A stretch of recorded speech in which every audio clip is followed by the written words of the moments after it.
film is hot, as they say. All right, everybody.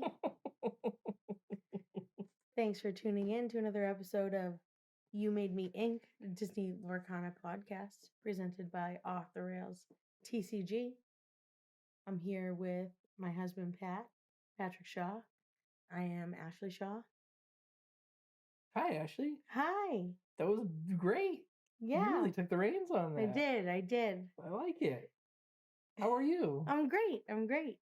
So this is totally our first time recording this. Yes, we have episode. never done this before. Yeah, we not have once. not attempted at all any prior times. No. So it's either this goes through or the house burns down. Yep. This is it. This is the final attempt. Yep. It is because I'm on a plane in less than 10 hours now. Yep. 8 hours. Yeah, 8 hours from now. And we just got off a plane. Yep. Yesterday. Because we were in the homeland. we did our pilgrimage to our Mecca. We did. We were in Disney World. We were. We were living the lore. We were experiencing the Kana. We were. It was a good time. Fun was had by all. We were also there for the cheerleading worlds for my daughter. So we got to see some great cheerleading as well. We did. Got to be Disney adults. We did. Disney parents. Yeah. Got a popcorn bucket, as one does. Yep. Got our souvenir mugs. Yes. Yep. Always got to have souvenir mugs. You really got it, because it's what is it? It's like almost $20. It's $21.99. Yeah. For the I believe it might be $22.99. For the refillable mug but it's like $4 per fountain drink. Right. That's so it's Emma. Speaking of cheerleading. Yeah. So it works out. Yeah, it totally does. It pays for itself, especially if you're thirsty. Yeah, like we are. Yeah, yep. Really take advantage of those things. Yeah, but I watched a man unsuccessfully try to fill up a complimentary water cup because even their paper cups have chips on the bottom that need to be activated. Interesting. Yeah, so at the resorts. Paper. No, there's just a little chip taped to the bottom. They're actually just paper cups, but they all come with a little chip taped to the bottom. I didn't know that. Yeah. Until right now. It's impressive. That is impressive. Also impressive is we were there for six whole days. 6 whole days. My body was done. My feet did not blister. Ooh, nice. Made it through. I made it through. I think the waitressing really is what prepared me, because I was unfazed most days. By the end of the day. So yeah. Thanks. Yep. So while we've been in the homeland, we've had some things happening in the Lorcana world. We have had some things, yes. And I think it's important that we cover that. All right. So the first thing that we had right before we went to the homeland was the rules. We have rules now. That's exciting. Yes. It's very important to a lot of people that we have rules. It is. Otherwise, you just have cards and chaos. And well, PJ would love that. But he would. Patrick does not. Oh, I like my card games orderly. Yes. Love the rules. We love them. Some structure to them. Don't you dare save a seat on an airplane. He'll lose his mind. Look, we were early boarding, and there's so many people. We're just walking by going, it'd be really nice to be able to sit there, but I can't. That wasn't happening. Because these little bags are taking up my spot. Nope, they walked by and they went, seats taken. And then they kept going to the other open seats on the airplane. Anyway, it's about the rules of Lorcana. Rules. So we now have we have a pretty good idea of how to play the game. Yes. We have an idea of the cards. Yes. Now the card types. Yep. We have characters. We do. We have items. We have items. We have actions. We have actions. And we have special cards called songs. Very good. We do. So now we also have an idea of a lot of the terminology, but what's the word I'm trying to say? Words and words. Words and words. Words are important. Basically, the gist of the game here. Yes, the gist. The gist here is to play your characters, put them on the board, and then tap them. Which is. And what do we call those characters? Glimmers. Glimmers. Oh, yes, they are. The glimmers, the characters of Lorcana are brought to life as glimmers. You are a Lumineer, and you and your opponent are on a race to collect lore. So lore is the MacGuffin. MacGuffin? No. MacGuffin. No. MacGuffin is the word I was thinking of. MacGuffin. Yes. Oh, wow. The MacGuffin. Okay. All right.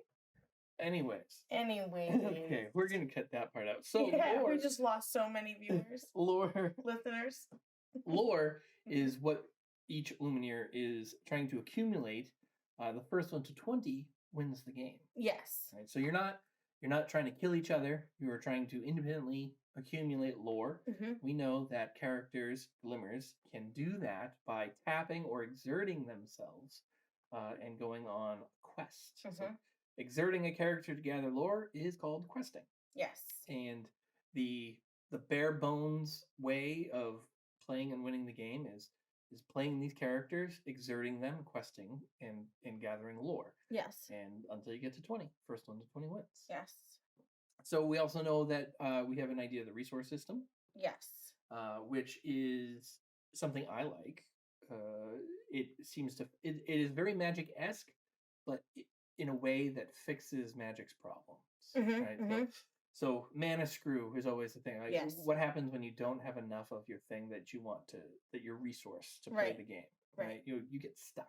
Yeah. So we know that we can discard a card essentially. Well, you remove a card from your hand and put it face down into your inkwell, which is basically as if you were taking a card and making it a land, like in Magic, and putting it down, and that exerts itself for 1 ink. Right. So it doesn't matter what card it is; it's always going to be in ink as long as it can. And some cards can be used, can be put into the inkwell. Some can't. So that's part of the building, like the deck building restriction there. But for the most part, all cards can be discarded and put down face down into your inkwell. So you essentially always have the ability to accumulate resources over time. Yes, and from what I see in the rules and what the card displays is it is not color specific.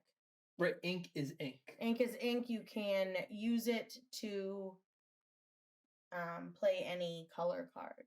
Yes, the only restriction is in deck building. You're restricted to using two colored inks. Yes. There, and that is it. So you can. What inks are you most excited about now that we're? I feel like I'm like a ruby amethyst, not amethyst, a steel. Still has like an aggressive tilt to it. Yeah, that's probably where I'm gonna go first. With Pat takes all his aggression out in card games. Yes, I do. But that being said, Mickey the Wayward Sorcerer intrigues me. So that's an amethyst. If there is a, we're already seeing makings of a Hades centered villain deck as well. The amethyst amber. Okay. Track. I've seen a few of that. I haven't tell you what, I haven't gotten that far. Oh, look at you. I'm just saying. But let's go back to the rules because this is leading into other tangents of things I want to talk about. And I know we like to go off the rails here. We do. You know, on the rails.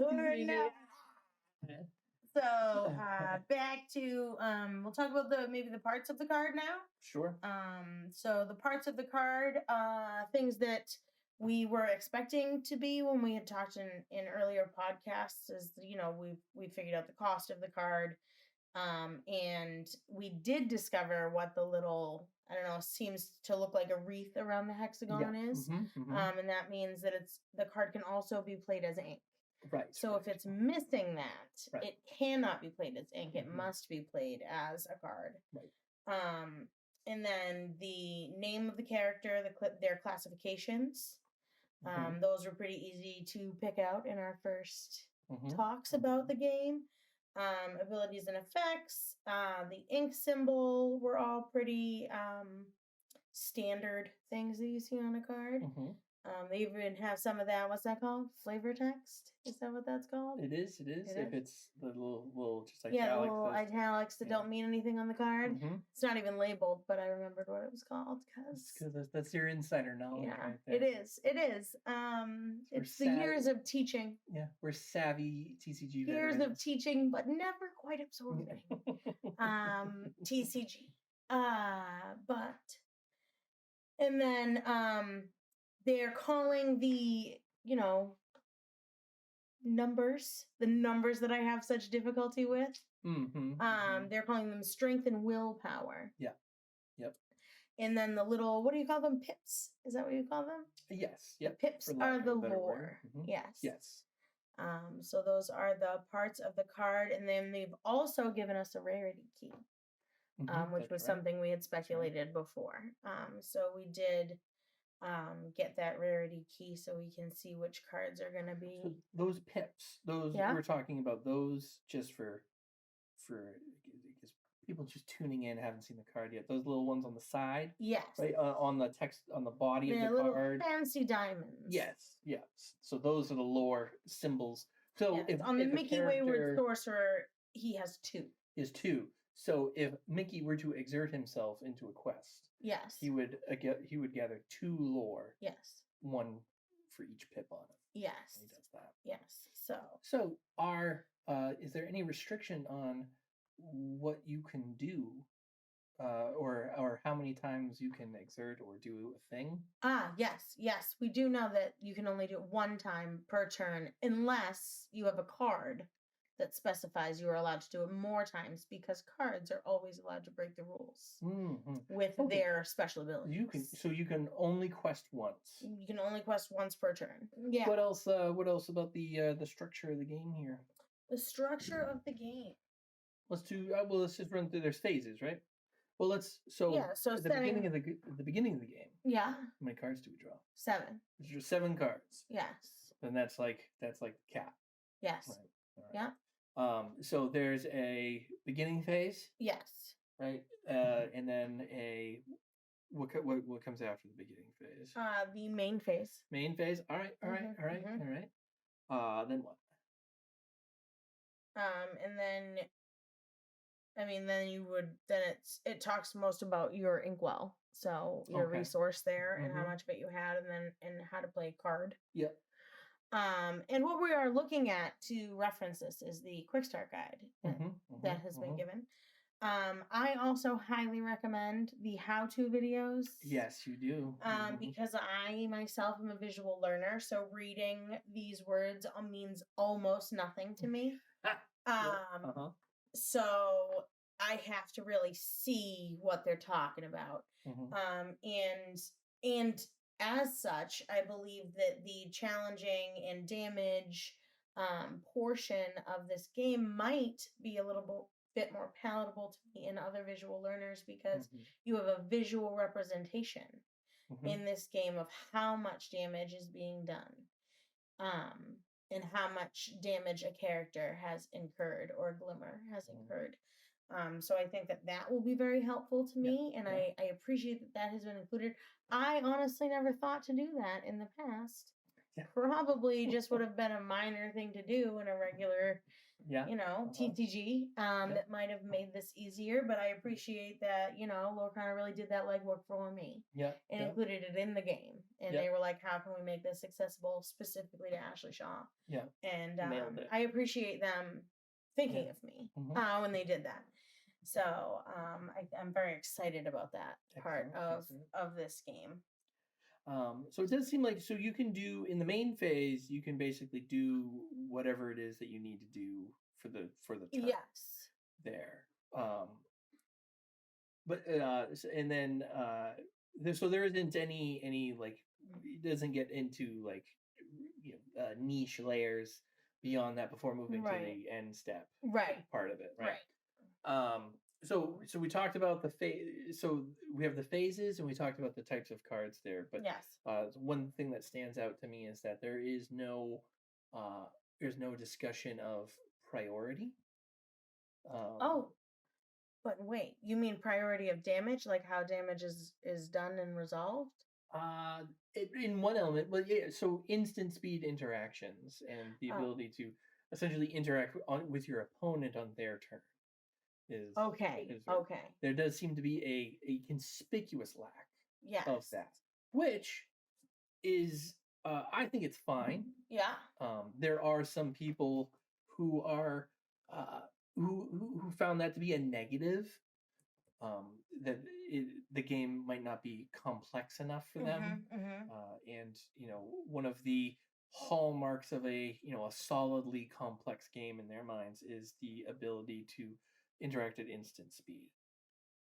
I always go back to Magic the Gathering Portal, which was it was the original starters. It was a specifically designed starter set for Magic the Gathering. So it had already been around for a few years, and the core sets were still around. But they released Portal in 1997. That's how I got started, and it was only creatures and sorceries and lands. Okay. And that was it. So sorceries are you can only play them on your turn. Right. Slow, so there's no interact. There's no opportunity to interact. Every once in a while, you'd get a card that is a sorcery, but it'd have reminder text that says that you could play this only when you're blocking your opponent's creatures, right? So it would be an instant, right? But it wouldn't be labeled. It's holding such. your hand right. through that process there, and it wasn't until you get out of Portal into the other stuff that you get into the instant speed interactions there. So I don't find it a negative, especially this being the first chapter. I think there's room for increased complexity as the game grows, and I wouldn't be shocked if that were the case over time. I think given the nature of the IP, Disney, is going to be you want to bring in as many people as possible. You want to start very user friendly. Yes. And there is that level of complexity that comes with the instant stuff, because even that portion is tough to comprehend and anticipate at when you're first learning a game. Right. So I think that easing people into that is a good model. I think that it's shaping up to be a very good starter TCG. Yeah. For people, and I think that opens things up to even more complex and maybe not so cutesy themed. Like one's called Flesh and Blood. Yeah. Yeah. One is. But I think that it's good to have a starting place for that kind of stuff, because I feel like the TCG community is a very welcoming community. When I have played casual games of Magic in the past, or even Friday Night Magic games, I always found that people were willing to work with me, knowing that I wasn't they were like, I'm going to annihilate you because you suck and you're new. They were just very kind and welcoming and wanted me to learn the game and wanted me to enjoy it. And I feel that of all communities, and I feel like there's a lot of people that could find the place in that type of community that don't fit into other ones. Yes. So I think that it's an important thing to make accessible to a lot of people, because I feel like a lot of people don't consider it. Yeah, I think when they think of communities. So I'm very excited about this game. I do want to, while we're on that topic, shout out the Flesh and Blood community. Fab Twitter, especially, is we like to say that it's not a cult, but it's a really happy place to be at. I am going to go see my. What's not a cult but feels like a cult? Yeah. Flesh and Blood. I'm gonna go see my fellow cultists this weekend. So not a cult. I'm looking forward to drinking the Kool-Aid and getting behind the streak of that meteor. All right. Yeah. Please don't drink the Kool-Aid. We really need you back here at home. Got the speakers ready. All right. All right. So that took a turn. Anyways, is that essentially the rules? I mean, that gives the summary of the rules for, like I said, for anyone wondering where we got this information or that wants to take a more in-depth look. The how-to videos that I watched that I found really great are on the official Lorcana page. And Ravensburger did publish the quick start guide, and I Googled it, and I had to scroll down a little bit to find the actual one on the Ravensburger website, but it does appear to be sourced directly from the Ravensburger website, so I'm sure you could find it on there somewhere, other than the way that I did, which was just Googling. The quick start guide itself? Yes. At the bottom of the how-to videos, there's a link. Oh. Yes. Didn't scroll that far. I was just like, oh, already watched these. Click. Yep. Yeah. All right. That's fine. Yep. Whoops. So. So speaking of rules. Yes. There was a recent Q&A. Yes. Q&A on Instagram and Twitter, which was with the developers of Lorcana, co-designers, Ryan Miller and Steve Warner. Okay. And so they did this to answer questions about the rules and provide clarification about them. Love it so much. And it seemed like the most prominent question that they received was related to shift and how that mechanism was going to work. Yep. So do you want to explain how it's going to work, or do you want me to do it? Sure, I can give it a whirl. Yeah. All right. So shift. So a character with shift is like Hades. Hades, what of Olympus? Is it King of Olympus? I think so. And then Stitch. Yes. Rock Stitch. Yes, Stitch Rockstar, something like that. So characters with shift have a regular cost and a shift cost. When you have a base character already on the board, you can pay its shift cost and place that character on top of your existing base character. Yeah. Right. So base character would be a character of the same name. Yes. So if you have base Hades, like a plain Hades or a plain Stitch card, and you have either of the Hades or Stitch cards with shift on them, you can pay a shift cost and put Hades King of Olympus on top of Hades. Same thing with Stitch. If you do not have just plain old regular Hades on the board, you can pay its regular cost, which, as far as I've seen, will always be slightly more expensive. Yes.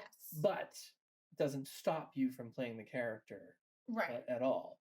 So if you already have a character, it's a slight discount. You put it on top. Right. Once it is played and goes on top, you treat both of those cards basically as one singular collective entity. Like Station. Yes. Bill and Ted. Station. Sure. They collide and they become one big station. Like the Power Rangers? Station. No. Bill and Ted? Excellent Adventure? Bogus Journey? The Power Rangers don't. What is it? What is it that does that? They don't. The Power Zords? Yeah. The Megazord. They all. Yeah, I guess too. Sure. You want to Voltron it? That's fine. We can do it that way too. All right.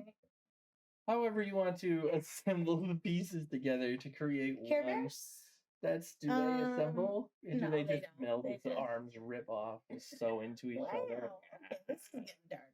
Never mind.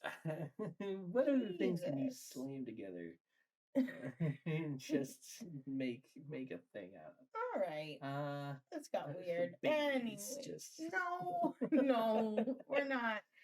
Anyway. So, shifts. So, if your base character has some sort of status to it, whether it's exerted, or has counters on it for some effect or whatever, once you place your shifted character on top of it, it takes on all of those attributes. Correct. Right? So both cards, right? So both cards become one card, and the original's statuses will maintain. Correct. On the new card. So if you play a shift card on an already exerted card, the shift card is exerted. Yes.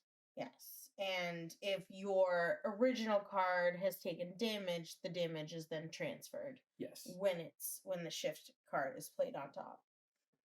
If they are affected by some sort of bounce, banish, discard effect, then it is the target would be one card. As soon as it leaves play, the cards will be separated. Yes. So, like if it is moved into your inkwell. Yes. It then separates and becomes two cards. Yes. Yes. And so that becomes two inks. Two inks.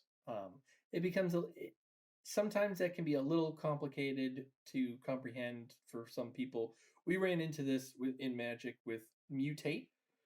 Had a lot of similar aspects to it. For the Mutate cost, you put it on top of an existing card. You got to choose top or bottom just to add that little layer of like what? Yeah. Yeah. Exactly.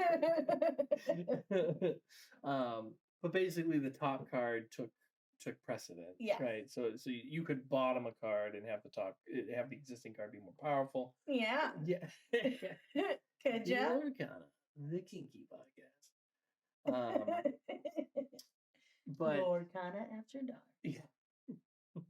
Anyways. But right, so physically you're putting a card on top of another card. Yes. Right. So if they leave play, you're not going to somehow like stick those cards together. Right. So they would separate. Correct. So when they separate in their natural state, they're two cards. Yes. All right. That was good. So stacking. Stacking. Let's talk about stacking. Tell me about stacking. The second biggest topic was stacking. This relates to items like Lantern, but can also apply to abilities and actions. They answered this question a few different ways, but yes is the general answer that they gave. If you exert 2 lanterns, the next character you play will have its cost reduced by 2. So those stack in that way. Okay. If you have 2 Mickey Wayward Sorcerers on your board, you can play Magic Brooms for free. Multiple Moanas. This is the one I was thinking of. It was Moana. Moana of Montanui lets you ready your princesses. That's her special ability. That is such a Disney term. This is going to be a great game. Yeah. Moana lets you ready your princesses. Yes. So multiple Moanas will let you ready your princesses multiple times. Okay. So if they have an ability that requires them to exert. Right. And you have Moana and play Moana. She will ready if they are a princess, obviously. And we have seen quite a few princesses. So that seems like a 2-color princess deck might also be a good. That sounds so magical. Yeah. Oh my god. Anyways. What? I hope there's so many fairies too, because Tinkerbell has so many friends. Anyways. Yeah, Tinkerbell's friends. That'll be a good one. Oh god. But is Tinkerbell a princess? No. Like a Disney princess? No. Okay. Alright, cool. Just checking. I didn't know if she's like considered hold on. Like a Disney princess. I mean, she's a fairy princess. She's a fairy princess? I think. Hold on. She's fae royalty? You're going, it doesn't count for Disney. I don't know if she is. I gotta watch her origin story again. It's a common question. If Tinkerbell was in your... Tinkerbell enjoyed only a brief reign as an official princess before abdicating. Okay. She is now part of a separate Disney Fairies franchise. Okay. Yes. All right. So she's just a fairy. Yes. Fair enough. Okay.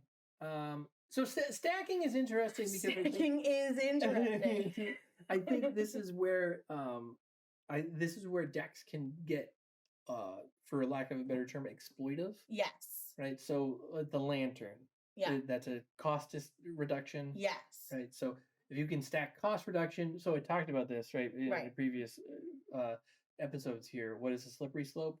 Free things. Yes. You just told me 2 Mickeys make me free brooms. Yes. That is scary. That's scary and exciting. They do have similar rules to Magic, where you can have multiple of the same card on the board at the same time. Okay. However, you can only have 4 in your deck. 4 copies. Total. No cards at this moment have a quote unquote legendary restriction where you can only have 1 copy. Correct. Either in your deck or in play. Yes, there's nothing that we have seen. There is card cost reduction was talked about. So this is actually confusing to me. So I'm going to read this verbatim. So I'm just going to credit the Gamer, which is what I'm reading this off of, as their summary of the Q&A. So it says, an important rule to remember is that any cost reduction you gain does not change the actual cost of the card. Yes. This subject came up across a wide range of topics, especially Shift Lantern and Just in Time. Here are a couple of examples to make the rule clear. If you play Stitch Rockstar on top of Stitch New Dog for 4 ink instead of 6, you cannot play Just in Time to make Stitch Rockstar free because Stitch's real cost is 6. Yes. So what does that mean? So let's look at songs. Yeah. Okay, so songs say that a character or a glimmer that costs 2 or less can exert themselves in order to do that. Yeah. Right?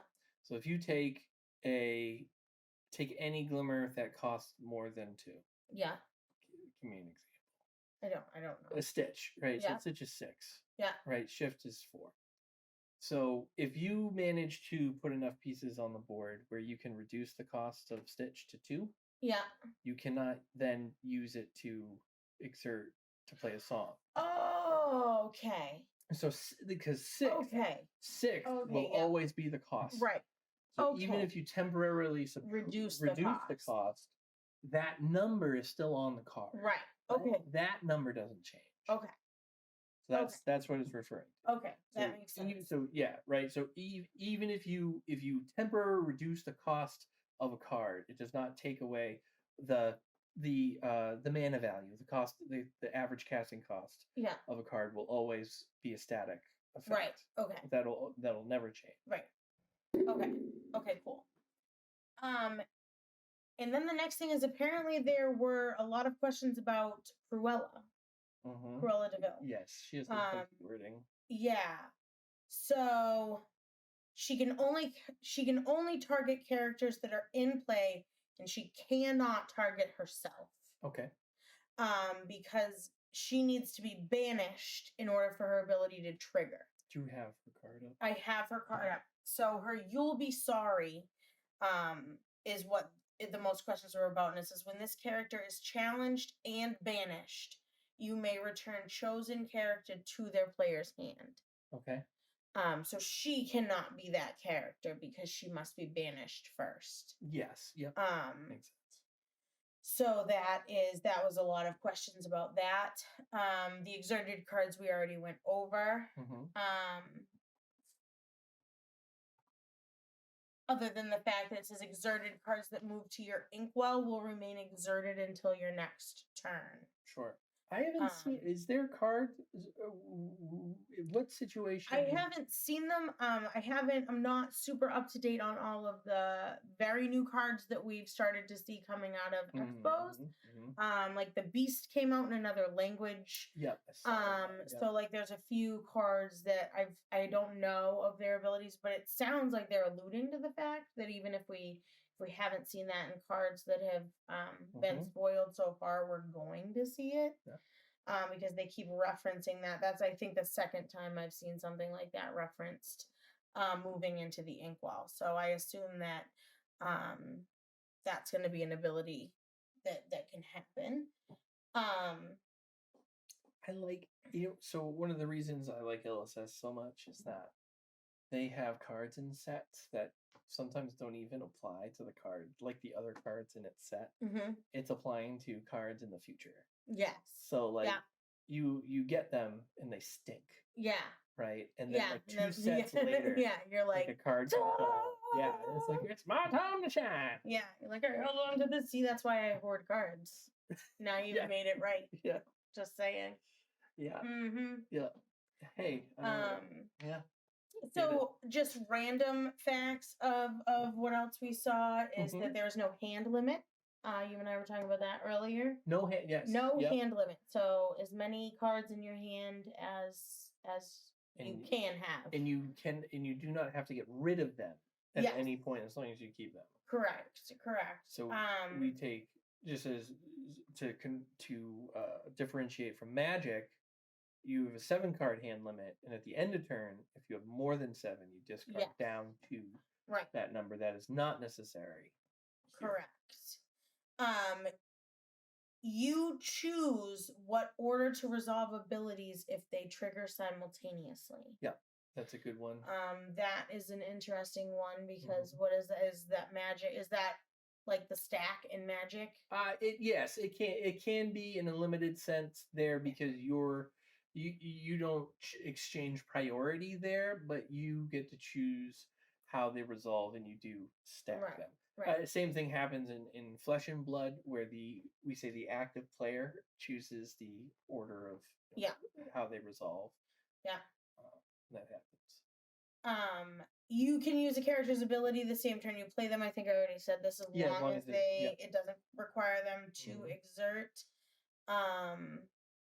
That's good parallel. Summoning Sickness works the same way. So if the character has an ability with a cost that doesn't include tapping them, you can pay the cost and have the ability as long as they don't have to turn sideways. Neither player is allowed to look at cards in the inkwell, but you can look through either discard pile. Okay. Interesting. That is interesting. That's good. That's because it's hidden. You don't have to reveal what card you put down. Right. So you're gonna be making those decisions. So if you have 4 Maleficent dragons, right, 9 costs, right. If you draw that in your opening hand, right, you're gonna put that in your inkwell, right? Yeah, exactly. Same thing with like a 1 cost one. Right. Your opponent doesn't have to know that. Right. If you drew multiple 1s, you can put you're gonna put a 1 down. You can still only do 1 ink per turn. Yes. Unless, which we haven't seen yet, unless there's a card that allows you to do that. Right. Otherwise, but it sounds like you may be able to, like, use the cards that. So, say you have a card stacked, and you have some sort of ability that allows you to put cards from into the inkwell. Yeah. From the active play board into the inkwell, you could hypothetically gain an extra ink. So you could do like I wonder. I'm curious to know how many shift cards there are. Yeah. Because you could do a shift ramp strategy if you had enough of those. Right. Right. You ramp it up. Shift. Put it in the inkwell. Now you have 6 ink. Right. Anyway. I like that. Shift ramp it is. Yeah. Here we go. It sounds like what happens to me when I drink a Red Bull at work. A shift ramp? Yeah. Okay. Anyways. If you have 2 Aurora Dreaming Guardian on the board, their wards will protect each other. Excellent. I like that. We love those little bleeps. That's what I call them, at least. I don't know if that's a scientific term. But that's what I call them. Every card in the set also has a foil version. Ooh, okay. Cool. So that means we can bling out our deck 100%. Our decks. Yes. Do we talk? Is that a good time to shift over to... Shift. We're going to play the shift card and move on to the next thing, which is conventions. Yes. So we are not cool enough to be. We were busy. There. We were busy. We were in the homeland. Yeah, we were. We were visiting the homeland. So I have been living vicariously through several content creators. You're really taking the social media manager role. I have a little bit. I've been retweeting some things and but it looks like where can we find that, by the way? We can find that at You Made Me Ink Pod on Twitter. Excellent. So I have been seeing Citizens of Lorcana. It appears they're rooming with the Illumineers. So they're having a lot of fun, which I'm a bit jealous of. And so I would like to do that. Maybe sometime we'll go to an expo for Lorcana. That's what my pod partner here is doing. Yes. Tomorrow is flying off to a nerd convention for Flesh and Blood. It is true. It is pro for Baltimore. Thank you very much. I can say that because I am one. On it. So I think that looks very fun. I'm hoping that once we see, like, now people are traveling to expos and meeting up, and the demos that I've been seeing, it looks like they needed to move Lorcana to a bigger room because so many people showed up for it, which I think is a good sign. That seemed to be like one of the big things about Gamma, right? Is that they had the demo, the first ever live demo of Lorcana games. Yes. And you know what? Didn't seem like people were walking away going, "This sucks." Yes. No, it seems like people are excited about it. That's great news. So I think it's going to be really good. I can't remember. I'm trying to remember. I think it's Dan Regal is the other person that is there with the Citizens of Lorcana and Illumineers. I'm just looking for that because they had a really picture of all of them. They stayed up until 1 a.m. playing with each other, and that sounds fun to me as well. So I think it's Does it? It does. Like, that sounds great. I don't know. It does. Oh, it was them and Steve Warner. Son of a gun. Yeah. Developer. Yes. All right. Yes. So he asked if they wanted to play another game, so they found a spot and got in a multiplayer game at 1 a.m. Ooh, starting? Yeah, they started at 1 a.m. Until 1 and starting at 1 or 2. Yeah. Very different pieces for me. But there they are. Look at them all. Yep. Yeah, so I think that's super cool. They got some good looks at, like, the deck boxes, and the art looks good. It looks like the quality looks pretty good. I'm always concerned about that. That looks a little... Yeah, it's a little... that was a little tough. I'm real picky about my deck boxes. I know you are, but that looks like it is the ones inside the Illumineers trove. So that seems to be what we're used to seeing in the... Yeah, those type of things, like the cardboard. Yeah, not a fan. No offense, Lorcana, sorry, but no, it looks like they do have some like premium card boxes as well. Hook, Elsa, that. Yeah. Those do look like little plastic boxes that hinge in the back there. We'll see what it looks like. Okay. He's so bougie about his card accessories. It's really ridiculous. I go for cute and he goes for bougie, so it's whatever. There were some questions. I remember reading earlier that the only things they really got to, like, feel were the playmats. They were happy with the quality of the playmats. I believe the Illumineers actually talked about that. A lot of people were asking about the quality of the accessories and products, and like what the sleeves were, and so I think that I'm just look. I handle these things. I'm a material girl living in a material world. Yeah, well, you gotta enjoy. They gotta feel good in your hands. Right? Yeah, I love when things feel good in my hands. I couldn't even get through it. You just gotta be able to shuffle them, and cheap sleeves just stab you in the hands a lot. Yeah. And cheap deck boxes don't protect your cards. That's true.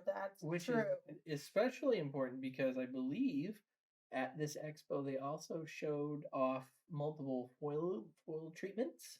Yes, they're cold foil treatment. Are they calling them cold foil? Yes. Excellent. Lorcana foils are all cold foils. Okay. All cold foils. That's interesting. All right. So there's not that is very interesting. I hear foil treatments in that. So I do believe that there are multiple types of foil treatments, or did I just make that up? I don't know. I think you made that up. I have not heard fair. that, but I did. I've been watching most of like the expo content because I have FOMO a little bit because I feel like I would have had fun. But I was Disney instead, so I guess cold that foiling was is fun. It's a fun. It says Flesh and Blood cards have some have cold foil treatments on them, and they're very exclusive cards, and they come at a premium. And that's where on the collectability side, yes, having I asked if there's multiple foil treatments because typically you have like you can have like your stock foil treatment, and then like a special alternative foil treatment, which is exceptionally rarer than your stock foil. So you can still bling out your deck, but if you want to be a collector, you would get this special type of foil. And you see Magic the Gathering trying this with etched foils and textured foils, and Flesh and Blood, like I said, has cold foils, and rainbow foils are like their stock. So I'm interested to see what comes of that. And they did have demo decks. Did they talk about the card quality of the foils? Oh, let me look. I know Illumineers was the one that was talking the most about like the quality of things. Because if if I wanted to go play with a stack of Pringles, I'd rather just go to the supermarket, and grab a tube. Lately, Magic's card quality isn't great. So this is a peek at that's the Maui playmat. So I know we're not talking about playmats, but the art looks very vivid. Yeah. On the playmats. So he said, many people asked about merch quality. The one accessory that was open was a playmat. Hard to capture over the phone.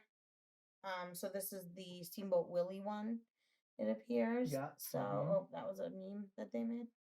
So it looks, That's a nude. Yeah. I don't know what kind of weird. Scrolled too far. I don't know what happened. But I don't know if I see. That's okay. Let's see if there's anything in the thread. This person asked, what brand did they partner with for their sleeves? But there was no answer to that.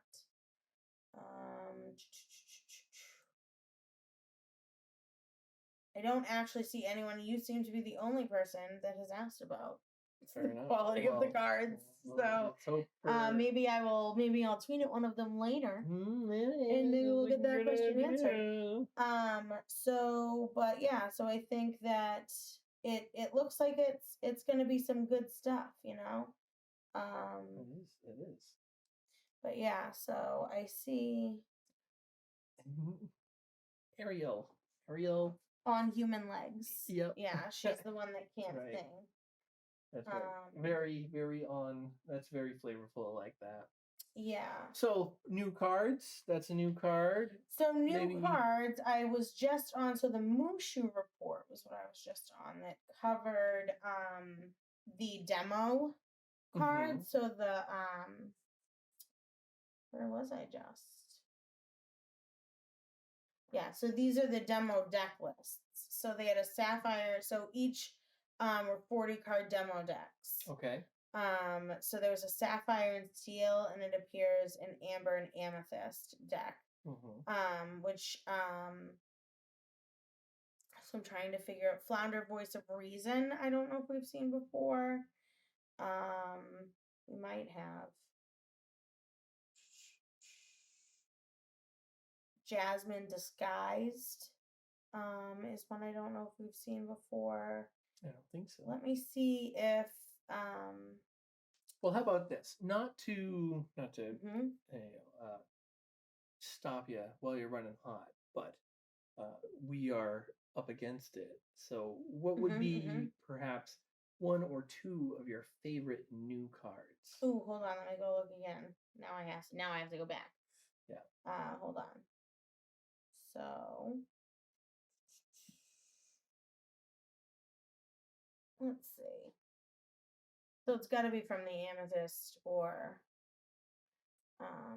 So we did get Dr. Facilier. He looked interesting. Who is that? He is the villain from Princess and the Frog. Oh, okay.